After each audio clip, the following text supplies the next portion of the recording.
La previsione è quella di portare Federico Sboarina a riessere sindaco della città di Verona. Nel rispetto dei cittadini, i cittadini sono chiamati a ovviamente conoscere i candidati, a verificare i programmi. Noi siamo convinti di avere assolutamente un candidato all'altezza di questa città, l'ho dimostrato in questi 5 anni, e soprattutto un programma che dà visione per questa città. Ma guardi, questa c'è un po' il cerimoniale di tutte le elezioni, ormai questa sta diventando una liturgia, no? Tutti questi viaggi della speranza. Diciamo una cosa, che noi c'eravamo, ci siamo e siamo sempre stati a disposizione della città, sia io che Federico Sboarina.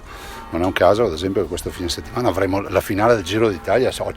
Abbiamo celebrato un sogno, penso sia la 5ª volta che il Giro termina all'Arena, ma potrei parlare delle Olimpiadi, degli investimenti nella sanità e degli investimenti nella viabilità. Potrei stare qui a fare la lista, quindi questi, se fossi la madre dei Gracchi, direi ecco i miei gioielli, questi sono i nostri biglietti da visita. Il Partito Democratico è quello che nel giugno del 2014 ha impugnato il nostro referendum volendo vietare ai Veneti di andare al referendum, punto. Però c'è una bella notizia. Finalmente sono a favore dell'autonomia, quindi immagino che al governo voteranno la legge quadro che noi abbiamo fatto, perché poi sai, nella trattativa dell'autonomia ci sono i governatori dell'autonomia, cioè il sottoscritto che ha presentato per primo questa idea, e Attilio Fontana che ha ereditato questa idea da Roberto Maroni, e poi c'è Stefano Bonaccini. Quindi siamo noi quelli che devono firmare il contratto, non è che gli altri possono presentare il contratto per conto nostro, non è che vai dal notaio e il tuo vicino di casa gli dice cosa devi firmare. Quindi il rapporto è diretto tra i governatori e il governo. Quindi all'interno del governo loro presenteranno le loro istanze, ma il contratto lo firmiamo noi.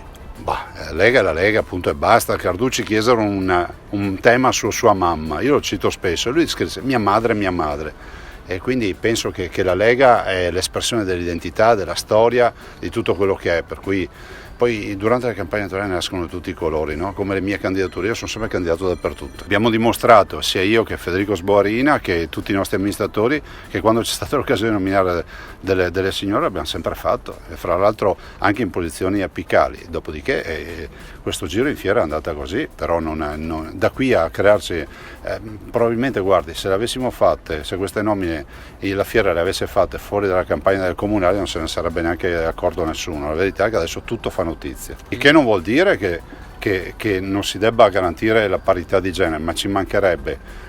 Ci sforziamo tutti i giorni per far questo. Ovviamente la polemica secondo me è esagerata rispetto a tutto quello che sta succedendo in generale. Intanto supererei la Marcor, dire ai miei tempi, perché tutti noi stiamo tentando di dire ai miei tempi. Il tema del baby gang è un tema nazionale, è un tema di un problema che c'è in tutte le città, partita dalla mia città, da Treviso, passate per Venezia. Penso che le cronache dei giornali, se uno legge anche qualcos'altro oltre che i giornali locali, le vede. È un nuovo fenomeno che non c'era 5, 6, 7, 10 anni fa, e probabilmente avremo nuovi fenomeni. Abbiamo avuto la pandemia che prima non conoscevamo, quindi anche qui sarà un tema da affrontare. Io penso che non sia microcriminalità, penso che non si debba mai considerare la microcriminalità. C'è chi rispetta le leggi e chi non le rispetta. Allora la posizione di rigore la esprime sicuramente Federico Sboarina, lo ha dimostrato con i fatti. Dopodiché i cittadini, ripeto, saranno chiamati a valutare e decideranno in scienza e coscienza nella totale libertà. Ma dire che le baby gang sono un problema del sindaco Sboarina vuol dire, negare l'evidenza, insomma, è un problema che abbiamo in generale in tutta Italia. Presidente, sempre sulle elezioni, Tosi più o meno fra le righe dice che avrà dalla sua un bel po' di elettorato leghista che comunque voterà per lui. Lei cosa dice?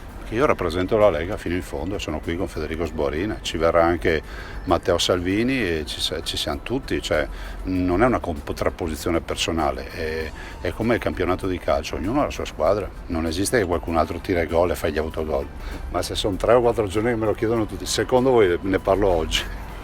No, ho troppo rispetto per il Presidente, nel senso posso garantire che non abbiamo parlato di politica, però abbiamo parlato di argomenti importanti, direi anche determinanti, lo dimostrerò anche per questo territorio, però la riservatezza è d'obbligo rispetto ai temi importanti dei quali abbiamo parlato. Credetemi, ve lo dimostrerò con i fatti che ce n'è uno che riguarda anche questo territorio.